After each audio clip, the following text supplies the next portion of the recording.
Дэлхийн нийтийг шуугуулсан энэхүү бодит түүх нь 2018 оны 100 Таиландын хойд нутагт болж байжээ. Зэрлэг Бодонгод нэртэй өсвөрийн хөлбөмбөг багийн жирийн нэгэн бэлтгэлийн өдөр байлаа. Тэр өдөр багийн нэг хүүгийн төрсөн өдөр нь байсан бөгөөд орой багаараа гертэн цуглаж төрсөн өдрийн үдшилэг хийхээр төлөвлөжээ. Тэд багаараа харих замдаа алдарт Тамлон агуур орж зугаалчгаад хайралт хийж тохирцгоо. Гэтэл дасгалжуулагч нь би ч гэсэн хамт юм. Би та нарыг хариуцж байгаа шүү. Удахгүй харах уу болно. Тиймээс хэдүүлээ агуу дуудалгүй хурдхан ороод л гарцгаан шүү гэдэг. Харин нэг хөө аав маань төрсөн өдрийн хоолыг бэлтгэж байгаа. Би туслах хэрэгтэй болохоор хамт явж чадахгүй маань гэхэд дасгалжуулагч нь тэгвэл аавдаа явж тусал орой уулзцаая гэж хэлв. Ингээд үлдсэн хүүгүүд дугуйгаа унан алдарт агуу руу хөдлөлөө. Энэ бол уулын хөвлөд орших асар урт маш нарийн хонглоодоос бүрдсэн агуу билээ. Агуун үүдэнд нь нутгийн домогт гардаг нойрсож буйг үнжийн муухан байдаг бөгөөд хүүхдүүд түүнд ёслон мөрөсний дараа дотогш орцгооно. Агууд орох үед өдрийн 3 цаг болж байлаа. Хүүхдүүд инээлдэн гүйлдэж агуун гүн рүү улам орцгоо. Тамлуун агуу нийт 9 хэсэгтэй бөгөөд тэд удалгүй 3 дахь хэсэгт хүрсэн үүднээс ойролцоогоор 800 метрийн зайтай байв. Яг тэр үед нь гадаа гинт ширүүн бороо асгарч уулнаас агуун нүксүүгээр ус сурсаж эхлэв. Гэвч үүнийг хүүхдүүд анзааралгүй улам цааш орсоор байлаа. Цаг өрөө болж нэгэн хүүгийн ээж нь хүүгээ өөрөө үдшилтэд ирсэн багтаа гэд гайхан очтол багийнх нь бүгд энэ байсангүй. Тэр утсаар холбогдох гэж оролцсон ч ямар ч хариу байсангүй гэдгийг хэлтэл нөгөө аавда туслахаар үлдсэн хүүхэд тэд агуу руу явсан тухайг хэлэхэд эцэг эхчүүд хар усан борооноор юу вэ гэж гайхан бүгд агуу руу яран хөдөлцгөв. Замдаа нутгийн радиогоор нэгэн төгшүүртэй мэдээг сонсцгоо. Борооны улирал ердийнхөөс ирт эхэлсэн бөгөөд Аадар бороо удаан үргэлжлэх төлөвтэй байгааг сонсов. Орон нутгийнхан жил бүр энэ агуу борооны улиралд бүхэлдээ усан давтдаг гэдгийг сайн мэддэг байв. Агуун үүдэнд хурж ирэхэд хүүхдүүдийн дугуйнууд игнэн зогсож байгааг хараад бүгд айдас давтаж эхэллээ. Тэнд нутгийн хоёр иргэн аль хэдийн ирсэн байсан бөгөөд бид дугуйнуудыг харчаад орохыг оролдсон. Гэхдээ тэнд ус ихтэй байсан болохоор дотгошоо орж чадсангүй. Тиймээс цагтаа дуутсан байгаа. Тэд наашаа ирж байгаа гэж хэлв. Эцэг эхчүүд хүүхдүүдийн нэрийг чангаар дуудан хашгирсан ч хариу сонсогдсонгүй. Энэ үед мужийн захирагч нөхцөл байдлын талаар мэдээд гэрээсээ яаран гарлаа. Таиландын тэнгисийн тусгай аврах хүчний баг ирсэн байсан бөгөөд захирагч багийн ахлагчтай уулзсан нөхцөл байдлын талаар дэлгэрэнгүй мэдээллийг авлаа. Агуун ойролцоо олон жил амьдарсан англи судлаач тэнд бас иржээ. Тэр бол Тамлон агууг олон жилийн турш судалж бүр наривчилсан газын зураг хүртэл гаргасан агууг хамгийн сайн мэддэг хүн билээ. Түүний зурсан газын зургаар аврах багийнхаа эхний хайлтын ажиллагаагаа эхлэв. Туусан газарт Оос татан тэмдэглэгээ хийсээр тэд 3 дахь хэсэг хүртэл явсан ч нөхцөл байдал тэдний бодсноос амаргүй байлаа. Энэ үед захирагч хэвлэлийн багварал хийж нөхцөл байдлын талаар мэдээллэв. Өглөөний 5 цаг болж байхад агуун үүдэнд эцэг эхчүүд хүүхдүүдээ хүлээн шүнжин нойргүй зогсож илаа. Төд удалгүй аврах баг буцаж ирэв. Харин тэдний зарим нь гэмтсэн харагддаг.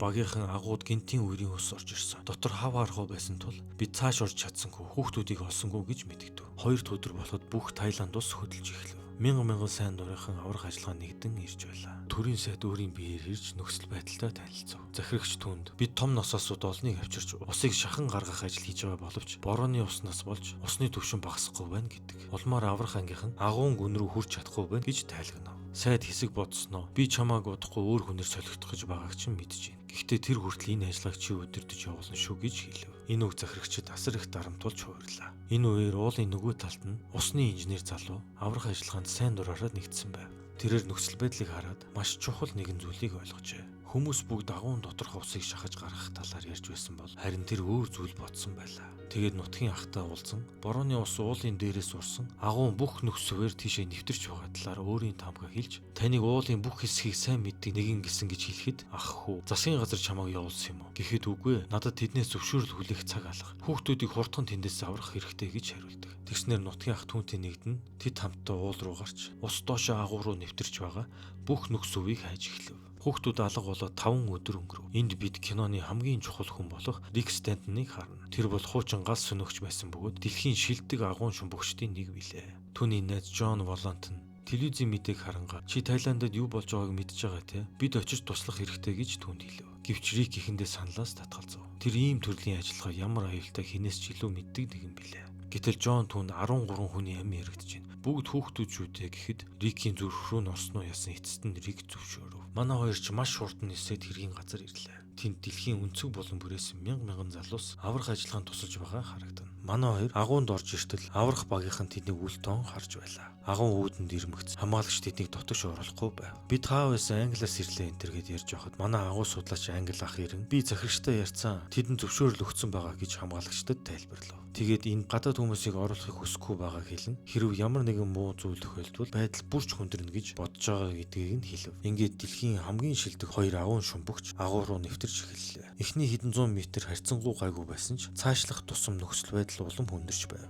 Удалгүй тэд агуун амнаас 900 метрийн зайд байрладаг хэсэгт очлоо. Гэтэл тэнд насосыг ажилуулахын тулд засвар хийжсэн ажилтнуудтай тааралдана. Харин Рик Жон хоёр хүчил төрөгчийн боллооноо үүрэн усан доогуур шумблаа. Агуун зарим хэсгэрээ хүн багтахын аргагүй нэрийнхэн бас үзэгдэх орчин муутай байлаа. Тэд маш болгоомжтой урагшилсаар Т уулзур гэж 1600 метрийн цаана оршдог хэсэгт хүрлээ. Гүн рүү орж ихэснээс хойш 3 цаг 50 минут өнгөрөөд байв.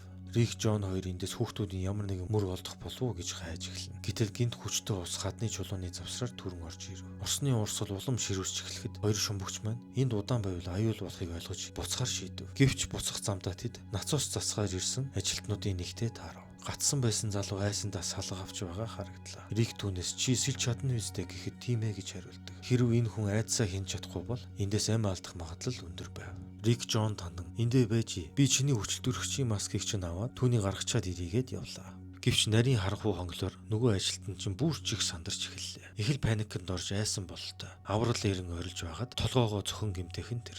Сандарсан хүн өөрийгөө төдийгүй аврагчаач үхэл түргэх аюул тулгарч байлаа. Ажилтныг аюулгүйгээр гаргаж чадлаа. Ингээд манер буцаад Жон руу очиж маскыг нөгөөд тэд хамтдаа агуугаас буцаж гарч ирэв. Тэгээд захирагчтай уулзсан. Бид чадах чинээгээрээ урагшлалаа. Гэхдээ хүүхдүүдийг олж харж чадсангүй гэж хэлэхэд ахлагч түүнээс та нар хэр хол явсан бэ гэж асуулаа. Т уулзур хүртэл явлаа гэж хариулахад үүнийг сонссон ахлагч баг зэрэг бухимдан манай хүмүүс ч бас яг тэр газар хүрсэн штэ гэж тай хэлээрээ захирагчдад хэлв. Харин захирагч хоёр талын яриаг сонсоод хүүхдүүдийг аврахын тулд бид бүх боломжийг ашиглана гэд дахин миний зөвшөөрлгүйгээр агуу руу орж болохгүй шүү гэж хэлээд явлаа. 7 дахь өдөр нь эхэлж хүүхдүүд өсгөлөн болон амь насанд аюултай халдварт өвчин тусах эрсдэл нэмэгдсээр байв. Сайн дурынхан улам ихээр нэмэгдэж байх үед ахлагчийн 10 жилийн найз Сайм гэдэг залуу туслахаар ирлээ. Захирагч манай шумбагч нар цаашаа явж чадахгүй байна. Хин хизээ араас нь орох вэ гэж асуухад ахлагч бид бороо орж дуусч нацаас усыг шахаж дуустал нь хүлээх талаар ярихад Рик бит хоёр яг одоо ороход бэлэн байна гэхэд Жон тийм ээ бит хоёр иймэрхүү агуунуудаар 30 жилийн турш шумбсан. Агуун шумбалт нь арай өөр нөхцөл байдалтай талаар хэлэхэд ахлагч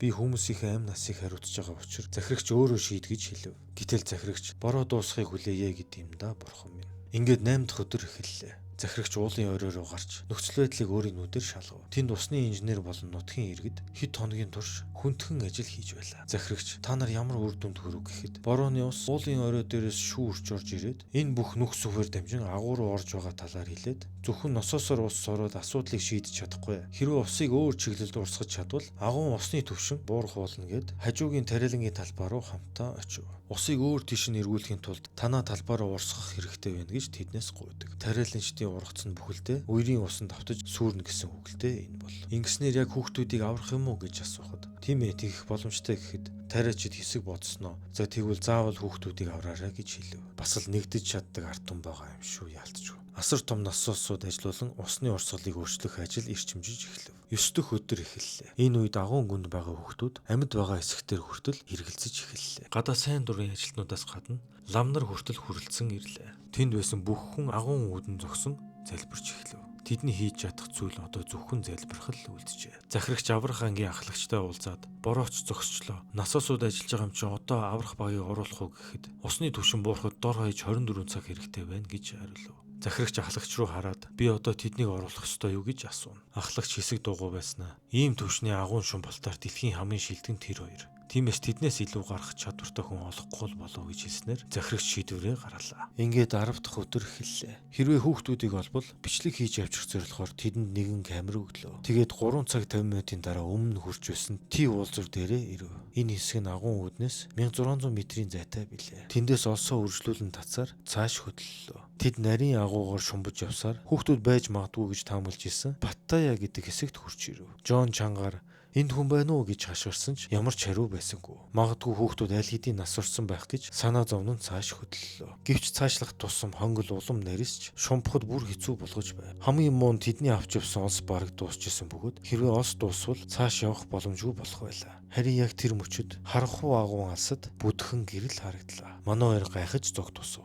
Тэд аажмаар гэрэл рүү ойртон очтол нүдэндээ ч итгэсэнгүй чулуун тавцсан тэр хөөрхий хүүхдүүд байж илаа. Тэд олуулаа зогсож байгааг хараад "Тэд нар амьд байсан байж таа" гэж хэлв. "Та нар хэдүүлээ байгаа юм бэ?" гэхэд 13-лаа гэж хариулжээ. Джон инээмсэглэн "Үнэхээр гайхамшигтай юм а" гэж хэлдэг. Хөрхий хүүхдүүд бэлтгэлээ хийжсэн хувцастайгаа буюу хөл өвгийн жерсинүүдтэйгээ агууд олон хоног байсан бөгөөд гиснээс нэрэ манай Funky Tiger дэлгүүрт хөл өвгийн дэлхийн аврах зориулсан томоохон улсуудын шинэ жерсинүүд том боломжийн үнээр худалдаалж байгаа шүү залуусаа. Дэлхийн аврагын үеэр дэмждэг багийнхаа жерсиг өмсөх тоглолтоо үзэх. Эсвэл гадаа гудамжаар ч гэсэн жерсиг өмсөд явах ч бас гоё мэдрэмжлтэй тий. Өөр бас зөндөө олон зуны шинэ бараанууд манай дэлгүүрт ирсэн байгаа шүү guys. Манай хаяг 13 дугаар хорлолын Централ молын 2 давхурд, мөн Хурд хорлолын зүүн талын Тара центрийн 2 давхурд тус ажиллаж байна.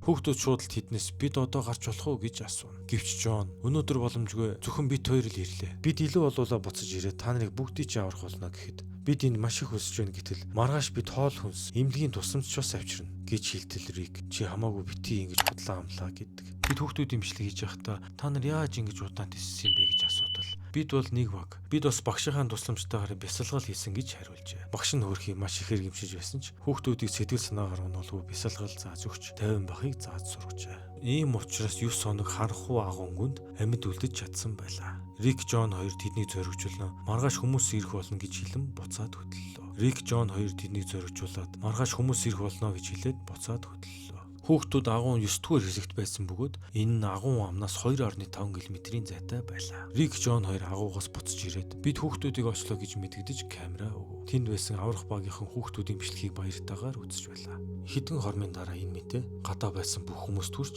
гадаа бөөн баяр болж эцэг эхчүүд баярын нулимс сонгож эхлэв. 10 өдөр шаналсан эцэг эхчүүдэд анхны найдвар төрсөн сайхан мөч байлаа. Гэвч Рик огт баярлахыг хүссэнгүй. Учир нь тэр бодит байдлыг хамгийн ихээр мэдчихлээ. Хэвлэлийнхэн тэднээс "Та хоёр яаж хүүхдүүдийг олсон бэ? Хүүхдүүд зүгээр байсан уу?" гэх мэтээр асуултаар болж байхад тэнд цугласан хүмүүс манай хоёрыг яг л үндэсний бааtruуд мэт баяр хүргэж байлаа. Гэтэл яаж бөө юм болж тэнд очичход ирснийг орой болтол баярлж байгаа хүмүүс даанч ойлгохгүй байлаа. Гол ажиллаа хийсэн хоёрын маань араас хэвлэлийнхэн салахгүй гадаа нь өдөржин хүлээсээр байлаа. Тэгээд буцаж байшин руугаа ортол захирагч бас араас нь орж ирлээ. Рик түн дууртайгаар хүүхдүүдийг олсон ч тэднийг одоо яаж гаргах юм? Гэтэл та нарын шал тэмий баахан ус шахаж гаргаад л бунхан залбираал байдаг. Яаж тэднийг тэндээс амьд гаргаж ирэх юм бэ гэхэд захирагч "Манай улсын хамгийн шилдэг шумбагч нар очиж аварнаа" гэтэл "Бишээ, тэднэрт гол нь бишээ. Асуудал хүүхдүүдтэй байна. Усан доогоор олон цагийн турш авч гарах хүндхэн даалгавар тэдэнд тулгарлаа." 11 дахь өдөр боллоо. Энэ үед аврах албаныхан хүүхдүүд рүү хүрэхээр бэлтгэж байлаа.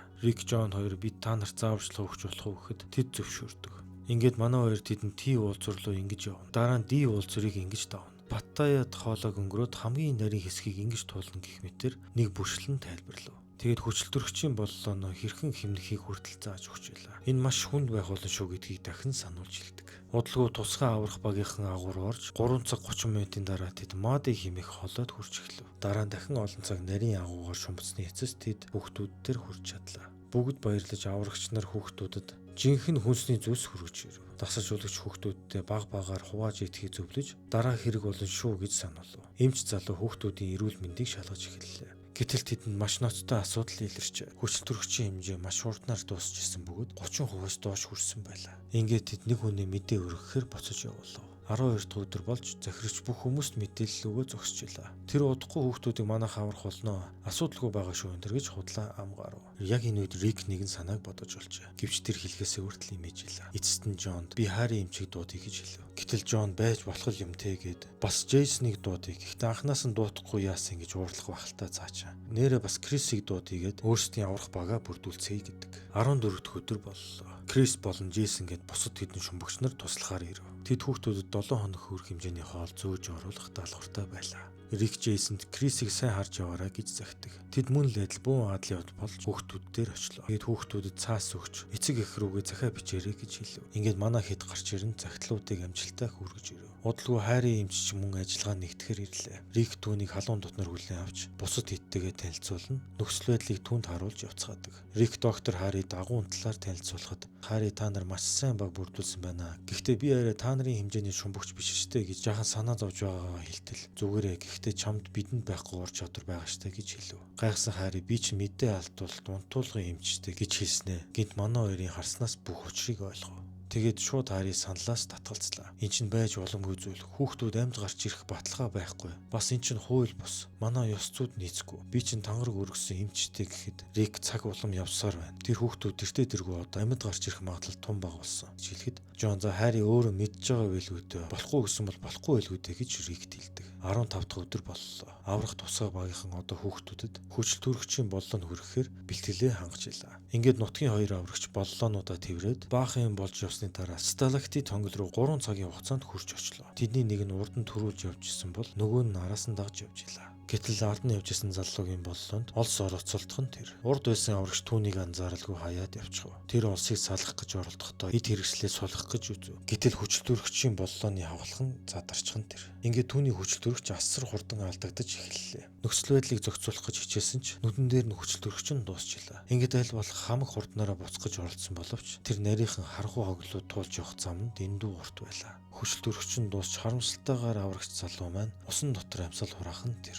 Тэр бол Таиландын тэнгисийн тусгай аврах багийн гишүүн Саман Кунан гэдэг хүн байсан билээ. Энэ мэдээ бүх аврах багийг цочирдуулжээ. Энэ бол үнэхээр амь насар дэнжин тавьсан ажиллагаа гэдгийг хүн бүр ухаарч эхлэв. Захирагчид улам их дарамт орж ирэв.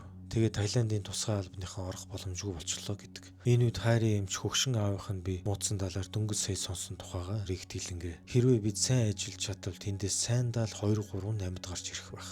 Учир нь 6 цагийн шумбалт хийн. Тэгэхээр нэг хүнд хэд хэдэн тариа тарих хэрэг гарна. Замдаа хүчил төрөгчийн маск нь бас яах ч юм блэ гэд ер нь юу ч болж болно шүү гэдгийг анхааруулв. Рик одоо л оролдож үзэхгүй бол угаасаа удахгүй бүгд үхлээ гэснээр за би шийдлээ оролдоод үзье гэж Харри хэлв. Ингээд манай хэд нууц төлөвлөгөөгөө захирагчид танилцууллаа. Хүүхдүүдийг унтуулах гэсэн үү? Яаж вэ гэхэд бид ямар ч хөдөлгөөнгүй болтол нь нам унтуулна. Тэгээд гар хөлийг нь сайтар боогод яг л бараа зөөж байгаа юм шиг гарах юм гэж хэлдэг. Захирагч энэ төлөвөг сонсоод хэсэг чимээгүй болов. Хэрв бүтлгүүтвэл дэлхийд даяар шүүмжлүүлэх нь ойлгомжтой. Тэгээд бид ямар тач хохирол амсч магадгүй юм шиг байна тийм үү гэж асуудаг. Хэсэг хугацааны дараа сайд орж ирэн ажиллагаа хийхийг зөвшөөрч тэдэнд амжилт хүсв. Харин захирагч энэ төлөвийг эцэг эхчүүд болон хэвлэлийн эхнээс нууцлан шүү гэж захив. Ингээд 16 дахь өдөр боллоо. Энэ үеэр хэвлэлийн эхнийг агуун ойр орчмоос холдуулах ажиллагаа хийгдэж байв. Хэрвээ хүүхдүүд өгсөн байдалтай гарч ирвэл хэвлэлийн эхний дурангаас хол байх санаа агуулсан биз гэж тэд хоорондоо ярив. Чай гэдэг хүүгийн ээж сахил хүртсэн ариун ламын таринтай бугавчуудыг Джонны багийнхан болон хүүхдүүдэд өгөхийг хүсдэг. Джон хүлээн авч Рикт өгөх гэтэл Рик би Азанд итгэдэггүй энтер гэхэд зүгээр авчгаа ээж нь хараад байна шүү дээ гэхэд Рик дурамчхан аваад хармалв. Харри эмч хэрхэн тарих талаар нөгөө хэдтэй зааж байв. Хол замын турш хүүхдүүд сэрэх магадaltaй тул замын дунд шалгаж байгаа дахин тариа хийх шаардлагатай гэдгийг анхааруулв. Тэд агуу руу орохын өмнө Таиландын аврах ангийнхан Рикийн багт амжилт хүссэнээр манай хэд үндсэн ажилдаа орвоо гэж. Энэ удаа боллоонуудаас гадна хүүхдүүдэд өмсгөх хувцас хэрэглүүдийг чирээд замаа туулахар болсон байлаа. Агуун дунд 5 дахь хэсэгт хүрээд зарим аврагч нар тэнд үлдэх болов. Харин бусд нь хүүхдүүд байгаа газар руу үргэлжлүүлэн хөдлөлөө. Хэсэг явж байгаа Рик нэг газар зогсоод би энд үлдэж үлээ. Та нар цаашаа яв. Эхний хүүхэд наашаа амжилттай ирэх үгийг шалгачаад би та нар руу очиж мэдээллийг гэв. Учир нь эхний орлого бүтлгүүтэл бүх төлөвлөгөө нуран унах байлаа. Удалгүй тэд хүүхдүүд дээр хурч ирэв. Эхний өдөр 4 хүүхэд гаргахаар шийдсэн тухайга Таиландын аврагч залууд хэлв. Хүүхдүүд гарах тухайгаа сонсоод бөөн баяр болж байлаа. Харрис эмч Таиландын эмч залуутай танилцаж юу их гэж байгаа Таиланд хэлээр бичсэн захиаг түүнд уншуулв. Ингээд багш нь харж байгаа эхний хүүхдэр чайг сонгож гаргалаа. Даанч хүчил төрөгчийн маск нь түүнд таарахгүй томдоод байлаа. Тэгээ чамд бид өөр маск олж авчиръя заа гэж хүү дамлаад дараагийн хүүг гарган хувцас хэрэглэлийг нь өмсөж эхлэв. Гэтэл Джон хүүхдүүд хараад байна. Айгүй бол зүү хараад айчих байх гэд өөр тийш нь харуулаарай гэдэг. Эхний хүүхдэд мэдээ алдуулах тариа хийхээс өмнө Харрис эмч түүнийг ямар зөрөгтэйг нь магтана. Чамайг дэлхийн номер 1 шумбөгч Джейсон авч явна гэж панаалж жагаад угсраа тариагаа тарьчихв. Дараа нүрэнд нь маск өмсөж усан доор амьсгалж байгаа эсхийг нь шалгалаа. Джейсон шалгаад бүх зүйл хийвэн байсныг нь хэлээд гар хөлийг нь хөлгөөнгөө болгож бэхэлсний дараа Джейсон эхний хүүхдийг яг л бараа тэрвэрлж байгаа юм шиг авч явв. Тэр Рикийн байрал дээр ирэхэд Рик бүх зүйл хийвэн байгааг шалгав. Тэгээд Рик гайхсан царайтай байгааг Джейсон хараад чи бас итгэхгүй байсан юм уу? Би ч бас итгэхгүй байсан л та гэцгээв. Хэсэг хугацааны дараа хоёр дахь хүүхдүүд мөн л чамайг дэлхийн номер 1 шумбөгч авч явна. Чи их хастай байна гэж панаалж байгаа нэг тартал Джон. Хүү Рик нааш ирж яасны хэлсний дараа тарьжтэй гэхэд өө марчиж яана намайг уучлаарай гэдэг. За яг болох хаа түүнийг шалгая гэд намсгааг нь шалгав. Тэр үед Рик ирээд бүх зүйл хийвэн шүүгээд манай хэд замдаа гарав. Хэсэг хугацааны дараа Джейсон эхний хүүхдэд зөөж явахдаа унтуулгын тариагаа тарих хэрэгтэйг олж харлаа. Гэтэл салгалаа тариануудаа алдаад доош ундахчин тэр. Азар тариануудад хурч аваад сэрхээс өмнө амжиж тарив. Джон хоёр дахь хүүхдээ аваад 5 дугаар хэсэгт үлдсэн залуус дээр хурч ирэв. Джейсний хүүхд зүгээр явсан уу гэж асуухад асуудалгүй зүгээр явсан гэхэд за ашгүйгээ санаа амрав. Тэгээд түүнийг дахиж тарих ёстойгоо хэлээд амьсгалыг нь дахин шалгав. Олон цагийн дараа Джейси ихний хүүхдийг авч ирэв. Аврах ангийнхан яарвчлан очиж насилкэн суулгана, эрүүл мэндийг нь шалгаж хэвийн байгааг нь мэдээллээ. Эхний хүүхдийг гаргах гэж нийт 7 цаг 29 минут өнгөрчээ. Араас нь хоёр дахь хүүхэд гарч ирж, эмчнэр тэднийг шууд түргэн тусламжийн машин руу зүүн. Араас нь Джон хүүхэдтэй амжилтаа гарган авч аврах багт хүлээлгэн өг. Төрүүлж гарсан хэд өнөөдрийн ажлаа дүгнээд тулгарсан асуудлуудаа ярьж байх зур Рикч мөн адил агуунаас амжилтаа гарч ирэв. Эмч Хари бас гарч ирээд хүүхдүүдийн биеийн байдал яаж ийнэ гэж асуухад бүгд хэвийн сайн минь гэхэд нэг тайвширч байгаа харагдана. 17 дахь өдөр болж манай хэд яг л Avengers-ийн супер бааtruуч шиг л ажилдаа явж байгаа харагдана. Гэхдээ өнөөдөр бүгдийг нь биш, дахин 4-5 хүүхдийг л гаргах өдөр байлаа. Уулан дээр ажиллажсэн сайн дурынхан хоолойны дутагдалд ороход нутгийн өвөөгийн ухааны өвөтэй яалч олон амьс илээсний хусны модоо зүсэж хоолой хий усны урсгалыг өөрчлөхөд маш том тус хүргэв. Удалгүй дараагийн хүүхдүүдийг амжилтаа гаргав. Гэвч гадаа дахин тэнгэр бүрхэж аян цахилгаан зохих нь тэр. Бангкокоос нисдэг дэргээр тусаалan авчруулсан жижиг хэмжээтэй маскыг манай хэдэд хүлээлгэн өглөө. За энийг таарах юм байна гэж манай хэд ярилцаж байхад гинт нөгөө дуустгүй бороо чинь бүр ихээр ширүүрч эхлэв. 18 дахь өдөр бол шүнжин орсон бороо одоо ч зогсохгүй орж байлаа. Манай хэдийн удаа их л асуудалтай нүүр тулна гэдгийг мэдчихсэн ч аав руу явцгаалаа. Гадна дотор усны төвшин мэдэгдэхүйс нэмэгдсэн байв. Рик хэдийгээр имээсэн байдалтай байсан ч бусдыгаа зоригжуулан хідүүлж чадна гэд орцгоо. Өнөөдөр бүгд гарах болно гэж хүүхдүүдэд хэллээ. Тэгээд чай хүүгийн шинэ маскыг туршдал бас л бүрэн таарахгүй л байлаа. Гэсэн ч тэдэнд дараалахаас өөр сонголт байсангүй. Дахиад л энэ ах чинь бол дэлхийн номер 1 шумбагч шүү гэж хэлэн хүүхдүүдийг эхнээс нь ус руу оруулж эхэллээ. Чай хүүгийн ээлж ирж баяр хөөр дүүрэн хувцас өмсч байгаа харагдана. Маск нь бүрэн тарахгүй байсан тул Джейсон би түүнийг маш болгоомжтойгоор авч явна гэж хэлэн авч гарав. Дасгалжуулагчийн ээлж ирэн хувцас өмсөв. Гэтэл Рикийн чинь хөвгүүдээсээ ялгаагүй жинтэй юм байна. За очиод паб таарыг гэж хэлээд гарлаа. Энэ үед Крис хүүхдээ зөөж илээ. Гэтэл замын дунд Крис олсноосоо зурж агаад гарнаасаа молтрон алдчихдаг. Эргэж олстой хүрэх гэдэл түүнд баригдсангүй. Тэр хэсэг хаашаа мэдгүй төөрч орхижээ. Эмч Хари за одоо хэдүүлээ гарцгаа гэхэд бид нар чамайг дагаад явъя гин. Крис цахилгааны кабелийн утсыг дагаа явсаар замдаа байсан хонгилд хөрөн очлоо. Хэрв тэр буруу ирсэн бол агуу дотор төөрөх жинхэнэ аюултай байлаа. Энэ хооронд Джон гараад ирсэн байлаа. Бас араас нь Джейсон ч гэсэн замаа дуусаар чай хүүг амжилтаа гаргаж чадлаа. Гэхдээ түүний зүгээр байгаа хэсэгтэр итгэл бус байтал. Ашгүй эмчнэр түүнд сайн мэдээд дуулав. Рик багшийг авч яваад уснаас гараад тартал. Крис тэнд нь суучлаа. Тэгээ чи зүгээр үү гэхэд би олсоо алцчихлаа гэж хэлв. Рик түүнд хүү зүгээр өстэй чи одоо 4-р хэсэгт хүрсэн байна гэдэг. Одоо энд өвлөө чи удахгүй Хари араас энд ирнэ. Харигаар хүүг үзүүлчихэд цааш яваарай. Бас Хари юу гэж хэлэн тэрийг л хийн шүү гэж хэлдэг. Рик багшийг гаргаж өгөхөд нөгөө түүнээс Крис урдчин гарсан бицтэй. Крис яач үг гэхэд жаахан асуудал тулгарсан байлаа. Харийг хүлээж игээд хэлсэн гэв. Удалгүй Хари хурч ирв. Тэгээд асуудлыг сонсоод хүү зүгээр үсттэй гэд хүүгийн биеийг үзв. Тэгээ ер нь би хүүхдийг цааш нь авч явах уу гэж асуудал. Рик ч уг нь намайг таны хэлснээр хийгээрэй л гэсэн л дээ гэхэд Хари хүүг дахин нэг тарж өгөөд за чи хамаг хүнд замыг нь тулцсан юм чинь би эндээс аваад явъя. Ядаж дараа нь би нэг хүүхэд авч гарсан гэж ярих юмтэй байя гэд Крисийг ятаж чадав. Тэгээ манай түрүүлж гарсан хэд Крис чи чадна гэж хүлээжсэн чинь Хари хүүхдийг дагуулад амжилтаа гарч ирв. Тэгээд Крис яг ард байх ёстой гэв. Тэгээ ашгүй нэг Крис мөн адил агуугаас гарч ирв. Жаахан гонсгор байсан ч хүү зүгээр өстэй гэж асуудаг. Тэгээд тэнд байсан хүмүүс сүулт гарсан хоёр Таиланд аврагчдыг гарч ирэхийг хүлээж илаа. Гэтэл агуу доторх зарим чулуун нурж хоёр аврагч маш хүнд байдалд оров. Тэгтэл гадаах ноцоос будаж аврагчдын санааг зовнуулж эхлэв. Эхлээд Таиланд эмч ашгүй нэг гарч ирлээ. Араас нь Таиланд залуу гарч ирснээр бүгд бүрэн бүтэн гарч ирлээ. Хэрв хэдхэн цаг хоцорсон бол ажиллагаа бүтлгүүтэх магадлал маш өндөр байсан юм. Бүгд агуунаас гарч чадлаа гэсэн мэдээг уншаад усны инженер залуу бусадтай хэлж гадаа байсан сайн дурынхан бөөн баяр хөөр болов. Агуунаас аврах багийнхан гарч ирэхэд мужийн захирагчаас ахуулаад тэнд байсан бүх хүн тэднийг яг л баатруудаа харж байгаа мэт өгтөж авлаа. Манай хэд өрөөнд ороод инээд алдж итл Крис сайн намайг асуудал гаргасан дуучлаарай гэхэд зүгээрээ бүх юм дууссан чи сайн байсан гэж түүнийг харагдав. Захирч хэвлэлийнхэнд энэ ажиллагаанд оролцсон дэлхийн өнцөг булан бүрээс ирсэн бүх хүнд баярснаа илэрхийлж хүүхдүүдийг аврахын тулд ийм олон хүн нэгдэж чадсныг харах үнэхэр гайхалтай байна гэлээ. Энэ үед хүүхдүүдийн гэрийнхэн манай аврагчдад баярын нулимстайгаар талархснаа илэрхийлж байв. Харин Хари эмчэд таагүй зүйл тохиосон байлаа. Хэдийгээр манер олон хүүхдийн эмийг аварсан ч түүний өндөр настай бурхан болсон тухай мэдээг сонсцоход ганцаараа гашуудан суув. Манай хоёр баатар маань гэртээ харьцааж тус тусын амар тайван амьдрал руугаа эргэн орцгоо. Магадгүй тэр таринтай боговч тэдэнд аз ивэсэн үү гэж Рик гайхан зогсон. Дараа нь хүүхдүүд байсан имлэг дээр гэрхэн нэрж тэд баярын нулимстайгаар хүүхдүүдэд бүрэн бүтэн байгааг харж илаа. Уулан дээр ажилласан сайн дурийнхан нийт 212 сая литр усны урсгалыг өөр тийш нь чиглүүлсэн гэдэг баримт бүртгэгджээ. Мөн ургацаа алдаж хохирсон тарилнчдад Таиландын засгийн газраас нөхөн олгор олгосон байна. Харьяа иргэншилгүй байсан багш болон 3 хүүд Таиландын засгийн газраас тэдэнд иргэнэ болгох хүсэл тавьжээ. Энэхүү аврах ажиллагаанд 17.5 гаруй хүн оролцсон бөгөөд дэлхийн хамгийн гайхамшигтай аврах ажиллагаануудын нэг гэж тооцогддог билээ.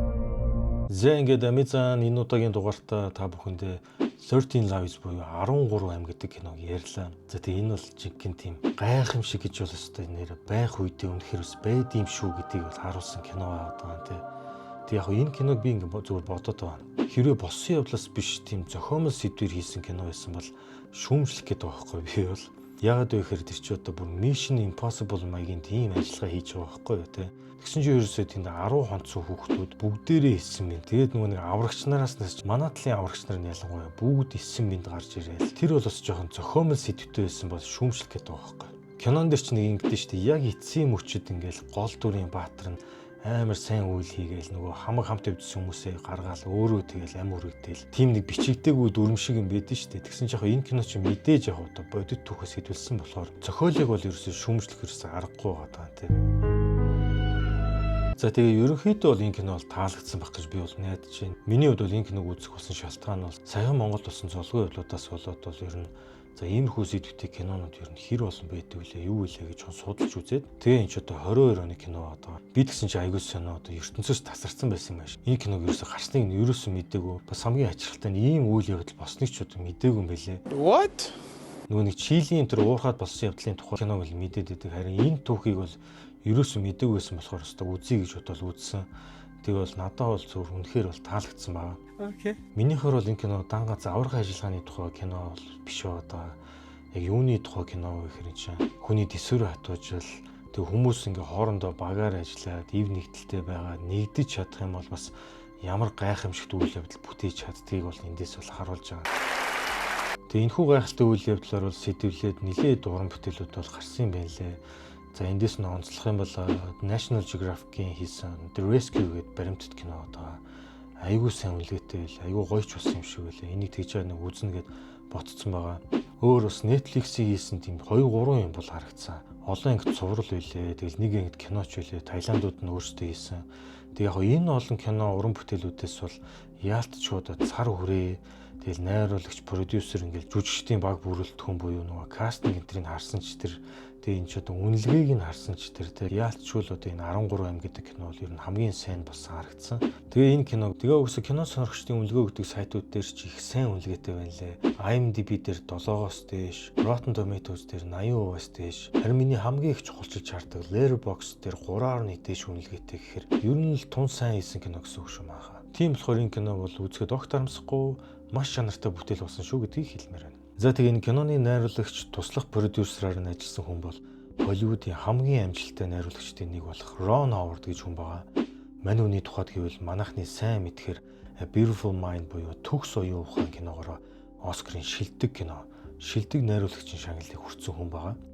Тэгээ нэрлээд байвал маш олон сайн, маш олон алдартай кинонууд бол хийсэн байгаа. Ер нь их олон уран бүтээлүүд дээр ажилласан тун чадварлаг найруулагч байгаа даа. Нэрээ бас мэдгүй үзэгчтэй хандаж хэлэхэд бол жүжигчин Bryce Dallas Howard бол Ron Howard найруулагчийн төрсөн охин байгаа. Тэгээд том охин юм билэ. Найруулагч хэлж илээ энэ агуун зураг авалтууд бүгдээрээ тусгай том зааланд юм агуу бариад одоо нэг студ хийгээд тийм хиймэл агуу игээ тэгээ усчуулаад тэгээ энэ бүх зураг авалтуудыг үлээх тэр бодит газрынхан дээр агуу дотор ерөөсөө хийгээгүй юм билэ. Үзэхэд бол яг л тийм бодит үерэлдсэн агуу дотор ингээл яваад байгаа шүү дээ. Тэгээ энийг бол бүгдийн том студ барьж байгаа хийсэн юм билээ шүү. Жүжигчдийн бэлтгэл бол үнэхээр сайн хангагдсан гэдгийг бол цохон тэмдэглэж ярьж илээ. Хамгийн гоё нь бодит бааtruуд болох Rick, Джон, Джейсон нарын кино багтаа шууд хамтарч ажилласан гэсэн. Тэд зүгээр нэг уулзаа зөвлөгөө өгөөд өнгөрөөгөө. Бүх зүйл дээр нь зөвлөгөө өгч, хувцас хэрэглээ яаж өмсөх үү, яаж хөдлөх үү гэд бүхий л зураг авалтын үеэр нь хамт байсан юм билээ. 30 гаруй жил агуун шумбалт хийсэн үнэхээр мэрэгжлийн хүмүүс шиг харагдаж байна гэдгийг манай бодит бадрууд ярьсан юм билээ. Кастинг нь их гоё байсан те. За гол дүрд нь бол Viggo Mortensen, Colin Farrell, Joel Edgerton нар тоглосон байгаа. Тэгээд туслах дөрөвдөд нь бол Таиландын бол нэлийн од хүмүүсийн бол энд өрж тоглуулсан юм билээ. Тэгээд жүжигчин Viggo Mortensen-ыг бол найруулагч бол нэлийн бас онцолж ярьж илээ. Дүр дээр бол маш сайн ажилдаг, маш сайн бэлтгэл ажиллаа хийдэг, өөрийгөө бүрээндээ ажилдаг. Ерөөсө бууж өгдөг маш сайн жүжигчин гэдгийг нь бол нэлийн онцолж ярьж илээ. Тэгээд манай хүн чинь бодит аврагч болох нөгөө Рикийн бичсэн номыг нь хэвлэлнээс гарахаас өмнө бол авч уншаал. Тэгээд дүрийн судлаа бол маш сайн хийсэн гэж хэлээ. Тэгээд Viggo ч бүр найруулагчтай би энэ шумбалтын зураг авалтуудыг ерөөсө орлон тоглогчгүй өөрөө хиймээр байна. Бар бүгдийг нь өөрөө хиймээр байна гэж яриадсэн гинэ. Бүр гууж муугаад. Тэгээ манай босож үжигширч гисэн ийм саналтай байгаа гэдгийг хэлээд. Тэгээ мэн юм болохоор за зарим хэсэг дээр бол яах юм бэ гэл жоохон эсэргүүцчихсэн гэсэн. Гэхдээ ер нь ихэнх зураг авалтыг нь бол орлон тоглолт шууд тоглосон юм байлээ. Тэгээ орлон тоглолч нар ч гэсэн ер нь бид нар энэ хэсгийг хийчээ, бид нар тоглоё их зүгээр өөрөө хийчээ, өөрөө сурцсан гэл аюу их тэгж өмнө бууж өгдгөө. Тэгээ өөрийгөө аюу сайн дайжилж ажиллаж ирснийг бол ярьж илээ. Нэг сонирхолтой баримтаас нь онцолж яривал жүжигчин Viggo Mortensen энэ киноны нээлтээр өмссөн цамц нь болохоор алдарт бүгжний эзний нээлтээр өмссөн цамцаа өмссөн юм билээ. Тэгээ яагаад энэ цамцаа өмссөн юм бэ гэж асуусан чинь. Яагаад гэвэл бүгжний эзэн дээр хүн, эльф, dwarf, хоббит гэд хоорондоо тис өөр ард түмнүүд нэг зөвлөгийн төлөө нэгд нийлж харахгүй хүчний эсрэг тэмцдэг. Харин энэ кинонд бол яг түүнтэй адил өөр улс орны өөр соёлтой хүмүүс хүүхдүүдийн амийг аврахын төлөө тэмцдэг. Тэр талаасаа бол мэдрэмжийн их ойролцоо байсан. Тийм болохоор энэ киногоос хайрлж үнэлээд тэр алдарт бүгжний эзний нээлтэн дээр өмсөжсэн цамцаа бол өмссөн юм лээ.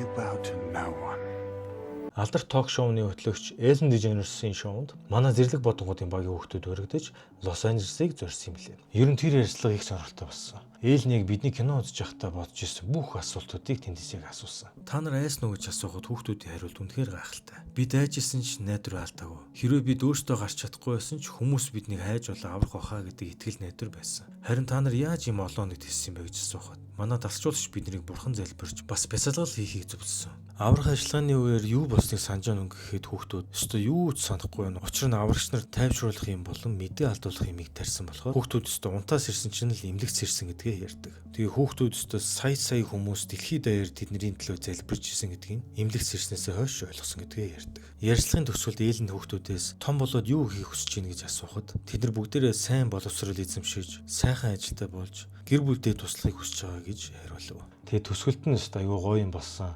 Та нарын дуртай хөлбөмбөгч чинь хинбэ гэсэн чинь бүгдээрээ Залатан гэсэн чинь тэгээ тухайн чинь Залатан ч нөө LA Galaxy-д хөлбөмбөд олжсон. Тэгээ мань хүнийг үрдсэн байдیں۔ Тэгээ хүүхдүүд яг Залатан гарч ирэх нь бол мэдсэн болоо л Залатан гэж хэлсэн баг л та. Тэгээ Залатан Ибрахимович бол аюу гоё юм хэлж илээ. Би өөрийгөө л өстой зөрөгтэй, хүчтэй хүн гэж боддог байсан чинь энэ хүүхдүүд ч юм бол юу миний зүрх зөрөгд надаас илүү зөрөгтэй, мундаг эвлэгдэн нэгдэж ингээ нэг баг болж чадсан байна гэд. Тэгээ та нар өстой дэлхийн номер 1 шилдэг хөлбөмбөгийн баг шүү гэж хэлсэн баг. Тэгж хэлсэн нь бол өстой айгүй гоё санагдсан. Тэгэл нөгөө хүүхдүүд чинь бүгдд нь өөрхөн jersey, LA Galaxy багийнхаа мерчендайзыг бол гарын бэлэг болгож өгсөн байлээ. Дараа нь бас өөр нэвтрүүлэгт орж исэн чинь нөгөө нэвтрүүлэг нь бол Cristiano Ronaldo-г харуулж байгаа, Harry Kane-ыг харуулж байгаа. Тэгэл энэ суперодоос чинь мөн л адилын хүүхдүүдийг бол маш ихээр магтаж, урам зориг хайрлаж. Тэгэл энэ шүтээнүүдээс нь ирж байгаа мэдлэгээнүүд бол энэ хүүхдүүдэд бол амар гоё санагдаж байгаа нь бол ойлгомжтой.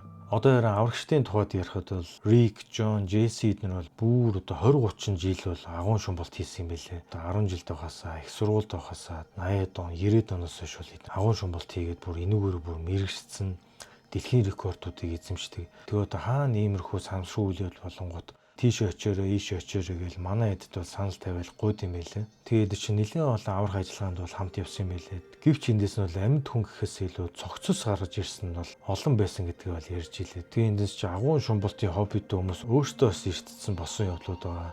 Тэр хүмүүсийг аврах гэж очиж байгаа.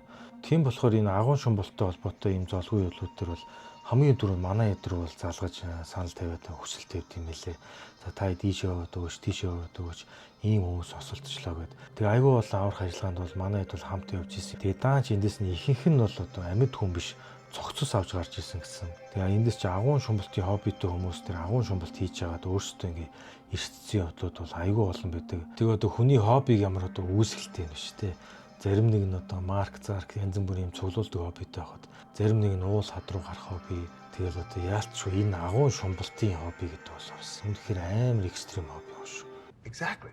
Манай баатруудыг бол өстой тултлан шагсан юм байлээ. Таиландын хаанаас өгдөг хамгийн том шагналыг нь бол бүгдээрээ авсан юм байлээ. Тэр бол ойлгомжтой л дээ. Тэ жихээс өөх ёстой хүмүүстэй өгсөн. Английн хатан хаанаас өгдөг томоохон шагналууд, эр зөргийн медалууд гээл өстой жинхэнэ тултлан шагналыг өгсөн баа. Тэгээс энэ гол ажлын нийсэн эмч хайрс болохоор Австрали хүн юм байлээ. Австралиас өгдөг бас шагналуудыг өгсөн юм байлээ. Тэгээ бүр энэ дэлхийн мэдээ алдуулалтын холбоо гэж байт юм байлээ.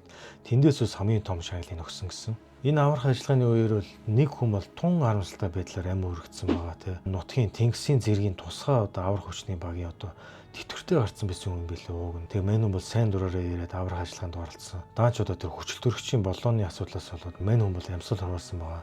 Тэгээ энэ хүнийг бол Таиландын үндэсний баатар болгосон юм билээ. Тэгээ түүн зориулууд бол агууны хажууд бол нөө дурсгал болгож хөшөөг нь босгосон юм байлээ. Өөр бас нэг аврагч энэ үйл явдлаас хойш жилийн дараа нас орсон юм байлээ. Таиландын аврагч юм байлээ. Тэгээ мань хүн яасан бэ гэсэн чинь тэр агуу доторх тэр үерийн устай холилдсон тэр шавар шахва тэр бохроос болоод мань хүн тэр цусны халдвар төвчөнд туссан юм байлээ. Тэгээ тэрнээсээ болоод жилийн дараа харамсалтайгаар нас орсон юм байлээ хөрхий. Одоо энэ агуу нь бол Таиландын хамгийн алдартай аял жуулчлалын газруудын нэг болсон байлээ. Таиландын одоо хойд нутагт оршдог. Аврах ажиллагаанд ашиглагдсан зарим эд зүйлс дурсгалуудыг музейн үзүр болгон хадгалж хүмүүс очиж үзэн энэ гайхамшигт үйл явдлын түүхтэй танилцдаг болсон юм байлээ. Good. Өөр нэг харамсалтай зүйл нь одоо 2023 онд гэдэг чинь одоо энэ аврагдсанаас хойш одоо 5 жилийн дараа байхгүй юу? Багийн ахлагч байсан Дом гэдэг хүн одоо Англи руу одоо хөлбөмбөгийн тэтгэлэг аваад сургууль сурангаа хөлбөмбөг тогложсэн юм байлээ. Тэгсэн чинь дотор байранд амиа оролцсон байгаа байхгүй хамгийн сонин. Энэ мэдээ бол дэлхийн нийтийг бас цочирдуулсан юм байлээ.